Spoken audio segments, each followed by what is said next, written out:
సరే ఏం జరిగింది? ఎవరు ట్రాప్ అయింది?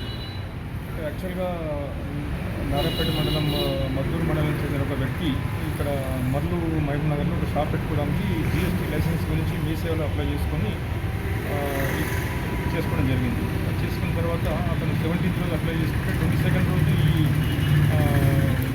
ఏసీపీఓ గారు షాప్ ఇన్స్పెక్షన్ చేసి ఈ షాప్ సరిగా లేదు, రూల్స్కి వ్యతిరేకంగా ఉంది కాబట్టి లైసెన్స్ ఇవ్వను, ఒక లైసెన్స్ కావాలంటే మాత్రం ఒక 50,000 రూపాయలు తనకు లంచంగా ఇస్తేనే చేస్తానని చెప్పడం జరిగింది. అతను deputy state tax officer from ఏసీబీకు అతను ఆ విధంగా చెప్పిన తర్వాత 50,000 అడిగిన తర్వాత మళ్ళీ రిక్వెస్ట్ చేసి దాన్ని ఒక 10,000 తగ్గించడం జరిగింది. తర్వాత అతను వచ్చి మాకు కంప్లైంట్ చేసిన తర్వాత ఆయన డబ్బులు తీసుకొని ఈరోజు మార్నింగ్ 10,000 తీసుకొని వస్తే మార్నింగ్ ఎఫ్ఐఆర్ చేసుకొని ఇక్కడికి మార్నింగ్ 11 to 11:30 మధ్యలో వచ్చిన తర్వాత అతను లోపలికి తీసి అతను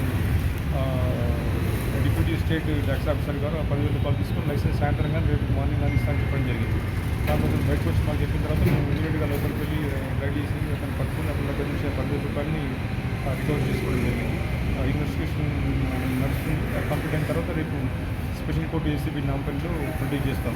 ఎవరైనా ప్రభుత్వ అధికారులు ప్రజల్ని లంచంగా డబ్బు డిమాండ్ చేస్తే మాకు head office toll free number ఉంది 1064, దానికి కాల్ చేస్తే మేము డెఫినెట్గా ఎంక్వైరీ చేసి యాక్షన్ తీసుకుంటాం.